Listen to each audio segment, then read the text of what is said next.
James.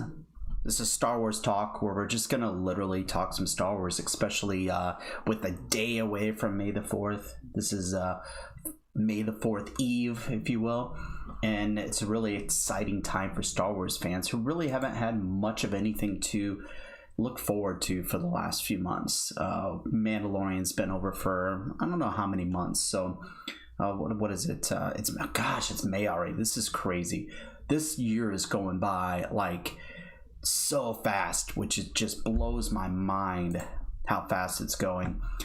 So it's been over 5 months since Mandalorian was over. So this is the first really.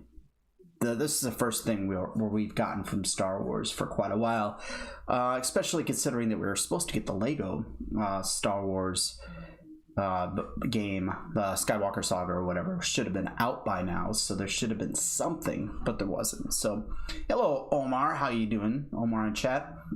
Yes, I will be streaming Battlefront 2 today and definitely tomorrow. I think tomorrow they are having the Heroes Unleashed where you can play in the bigger modes. I know for sure Galactic Assault, maybe in Supremacy also, but let's just say you can play with every single hero at the same time, which is kind of interesting, a little bit different. So hold on a second, I'm going to bring up my itinerary, make sure that I get everything that I have talked about today. Let's see here. But yeah, I'm excited. I'm very, very excited for what we're going to get tomorrow with the Bad Batch. Hopefully you are too. So let me know in the chat, what are some of the things you want to see tomorrow or in the series overall. We're going to get at least 14 episodes, hopefully closer to 20, which means that this is going to take us that's going to take us through summer for the most part. And after that, we should be getting Visions. So we're probably going to have something Star Wars for a majority of if not all of the rest of the year, which is kind of cool. So the first thing I have on here is the question is Omega a Jango clone? I think I don't think she's gonna be a Jango clone. I could be wrong. And I think let's just put it this way. I think that there's probably just under a 50% chance that she's a Jango clone. So if she ends up being one, it's not going to surprise me. But I just feel like there's something more to her than that. I made a video a while ago about how she might be a Night Sister clone. Hello, Omar. But it's possible that Omega could be a Night Sister clone, considering that she, and I'm going to read this interview that D. Bradley Baker, the voice of the clones, put out, to where it kind of insinuates that Omega might have force powers. So if she's force sensitive, she has a Night Sister bow, there is a chance that she could possibly be a Night Sister clone. But will she be a Jango clone? I think that there's 48% chance that she is. I think Filoni's got something up his sleeve that's going to surprise us, or at least surprise most of the people. Next thing, I'm going to get to this. So D. Bradley Baker did an interview where he talked about Omega and Hunter in particular. And I'll just get to it real quick. Hold on a second, I'll put it up on the screen. Okay. So, as hinted in the trailer, the Bad Batch later comes across a girl named Omega. First of all, there is confirming that her name is Omega and it is a girl, who scrolled her way into the hearts of the unit. Whilst early episodes have yet to reveal how integral she is to the overall narrative, viewers will easily be able to notice parallels between Hunter and Omega's relationship and Din Djarin and Grogu's relationship in The Mandalorian. It's interesting in terms of the story in the writing to have this kind of personal relationship with a younger character and to see how that changes and how they accommodate that and how that works, because it's more of an uncle-niece or father-child dynamic, but not entirely, because Omega has her own interesting potential powers, and so it's interesting to see all of that unfold. So her own interesting potential of powers could be just that she's skilled, or it could be the Force. I just feel like they're gonna want a Force sensitive character in this show, so this is probably gonna be her. I think it connects you to the story in a personal way, so it's not just an action story as Star Wars never is. There's a personal story that's also playing out as well that connects you to the entire story. So a couple things there. First of all, hey, what's up, Be My Bullets? How you doing today? First of all, the Bad Batch, the arc in Clone Wars Season 7 wasn't my favorite, and a lot of it was because I really felt that those characters were kind of one-dimensional. They all have the thing that they were good at, which is, when you have this Dirty Dozen type of story, you're going to have that. But at the same time, there wasn't really a whole lot of meat to the characters. You never got to really know who they were, other than, one guy is the leader and another guy is good with tech and another guy is a sniper and another guy is just very big and strong and dumb. So, hey, hello, Freeman Allen. How are you doing today? So in that, that interview with D. Bradley Baker, it kind of tells me that there is going to be, they're going to expand upon who these characters are a little bit more, which I'm excited for, because, I don't want it to feel like a kid's show. It's going to be, part of the target audience is going to be kids, no doubt about it. But at the same time, it's Star Wars. I don't want this to be another Star Wars Resistance, which never ever really felt like it came to the same levels as Rebels and Clone Wars. So I think that we're going to see a lot more grown-up type of emotions in the characters. I think we're going to get to know the characters a lot more. One of my predictions is that Wrecker is going to go from being one of my least favorite characters to one of my favorite, because I think Dave Filoni's going to give him a lot more depth, and I'm going to fall in love with that character. Hey, hello, Josh. Yep, I'm excited for tomorrow too. Heroes Unleashed. Hopefully they actually get that launched on Battlefront 2, so we can get us a Galactic Assault and play whoever the heck we want. But so I think with that interview with D. Bradley Baker, it just shows that there's going to be a lot of heart to the story, and especially that there's going to be this connection between Hunter and Omega, kind of a father-daughter type connection. And I think she's also I think the other members of the Bad Batch are also going to have that father figure type of relationship with her too. What else I got? Is Crosshair a traitor? I don't think that there's any doubt, unless if that leaked image of the Black Series of Crosshair showing that he goes to the Empire, unless if that was somebody that did a really good job, that has some really great graphic design skills, made that, I think that there's almost no doubt that Crosshair is going to be a traitor to the Bad Batch and is going to join the Empire and hunt them down. And I'm actually kind of excited for that storyline. I think it makes it a lot more interesting and a lot more emotional that one of their own goes against them. Yes, that was one of the topics I'm going to get to. So yeah, let's do that. Order 66 will absolutely be shown in this first episode. I think I could see it's going to be 70 minutes. I could kind of see the first 35 minutes leading up to Order 66, and then the last 35 minutes or so being how they escape the whole situation, or how they handle the seeing the clones turn on the Jedi, because I don't think that they're going to have the inhibitor chips. I think that just the fact that they were created differently than what the other clones were, I don't think that they're going to have the inhibitor chips. And I think that Echo, while he was with the Techno Union and he was hooked to that computer, I think that either they had to take his inhibitor chip out to get him to work the way they wanted to, or the things that they did made the inhibitor chip malfunction. So I think it will be great. I think that they're going to be shocked to see these clones do this, and I don't think that they're going to actually take part in Order 66. And I think that's why Tarkin is going to test them, because since they didn't have the inhibitor chips, he wants to see where they're whose side that they're going to be on, whether or not they can be converted into Imperial troopers. Because if they can't, then he has no need for them, and then they have to be eliminated, which it looks like he's going to choose to hunt them down and eliminate them. Really hope that the Bad Batch turns out good, because that's one of the few shows I'm actually willing to watch from Disney. I think anything that deals with the characters that we already know, and is kind of an extension of the Clone Wars and Rebels. Why am I having computer issues? Hold on a second. I'm gonna see if I can, because it looks like my stream is lagging. Give me just 1 second. I'm gonna pull up something real quick here.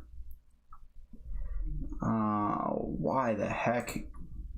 I'm not even running my Elgato. Why would this be doing this? Let's see if it's the internet real quick. Meanwhile, I'll keep talking on this. I think that anything that's related to the Clone Wars or Rebels and the Ahsoka and all that stuff, storylines, I think there's going to be a lot of good reason to think that they're going to be... It's going to have that same feel. It's not going to have the sequel trilogy feel to it. And Dave Filoni are involved in it. I think that that's very key. As long as they have any involvement, I think you should be able to feel good about what's coming up, even if you didn't like the sequel trilogy. Let's see. What else we got? The other person I think there's a good chance that we'll see, maybe not in the first episode. I think the first episode's really going to deal with Order 66. So unless if they go away from the Bad Batch themselves and go to other planets and stuff like that, I don't necessarily see them showing Barriss Offee in the first episode. Yes, the Bad Batch is definitely before Rebels. Several years, 15 years before the beginning of Rebels. So, yes. So, Barriss Offee, I think that there's maybe a chance if they're going to foreshadow some of the other characters that are going to be on the show. Maybe they show other characters dealing with Order 66 as it happens, including Barriss Offee, so we know what happens. I don't think that they're going to kill her off. I think it's a character, there's too much potential. I think that people are really going to want to see her and Ahsoka meet each other again to see how that kind of turns out. So I'd be very surprised if Barriss Offee dies in Order 66. In fact, I don't know that she'll be an Inquisitor exactly, and she definitely wasn't the Inquisitor in Rebels. However, she could be an Inquisitor, but I think she's gonna have some kind of role to play in the Empire, and I think that the Emperor is going to give her an opportunity for her freedom if she goes along with whatever plan he has for her. So I think that there's a good chance maybe in the second, third, fourth episode, somewhere in that we see Barriss Offee. And that brings up Ahsoka and Rex. I know in the trailer we saw that Rex is in there. And I think that it could be them looking for Rex in particular. This is where I have a problem with, like, why would they go searching for him? Nobody seems to know that Rex is alive. The Empire doesn't know he's alive. So how would the Bad Batch know to look for him? Unless if they were sent out. Let's just put it this way. I'm very interested to see why they meet up with Rex, like what the reason is. And if Rex is there, we will see. If it's early enough, Ahsoka would still be there. So there's a chance that we see her. Or they could have decided to part ways very quickly. I know the Ahsoka novel really makes it seem like they parted ways almost immediately, but we don't know that 100%. So it's a possibility if they get to the planet where Rex is on almost immediately, there's a chance that we'll see Ahsoka there. But I'm very interested to see what their reason for finding Rex is, or Rex finding them, or whatnot, and how that's going to play out. Order 66 we already covered. So kind of finishing up on the Bad Batch, I think we're going to see Order 66 for sure in this episode. I think that we will, at the end of the 70 minutes, I think that's when Crosshair is going to turn on them and choose to join the Empire. I think that's going to be the cliffhanger that the first episode ends on. I think that we could possibly see them go away from the Bad Batch, kind of in, flashing around the galaxy, where we get to see other instances of the Order 66 taking place. So there is a chance we see Barasafi, and then maybe we see Caleb Doom. Maybe we see Luminara. Possibly see the death of Shaak Ti. So there's opportunities for them to show other parts of the galaxy, so that we get to see more of Order 66. But at the same time, I think that the show very possibly could decide to stay much more intimate with those characters and just remain with them throughout this whole episode, so that we really get a feel for how they handled Order 66. Get to see some of the arc where the Bad Batch went to Utapau, to Kashyyyk. I think it's possible. There's also a very good chance that the first episode starts out right when the fourth episode of season 7 of the Clone Wars ends off, with the Bad Batch leaving with Echo.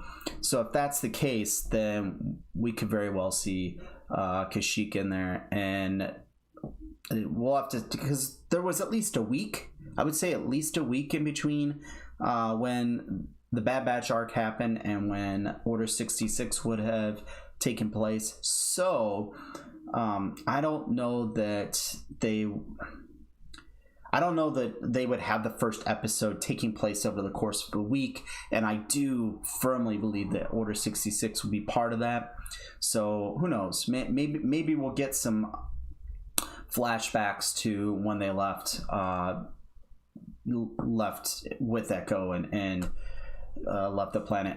So that's kind of wrapping up on Bad Batch. Just want to kind of talk about a couple of things that I think could happen with it being May the 4th. I think that there's a chance, not a huge chance, but I think there could be a chance that we get something announcing that there's going to be a Battlefront 3, and it doesn't have to be much. Like literally just them saying, yes, this game is going to happen, and people can start to get excited about it.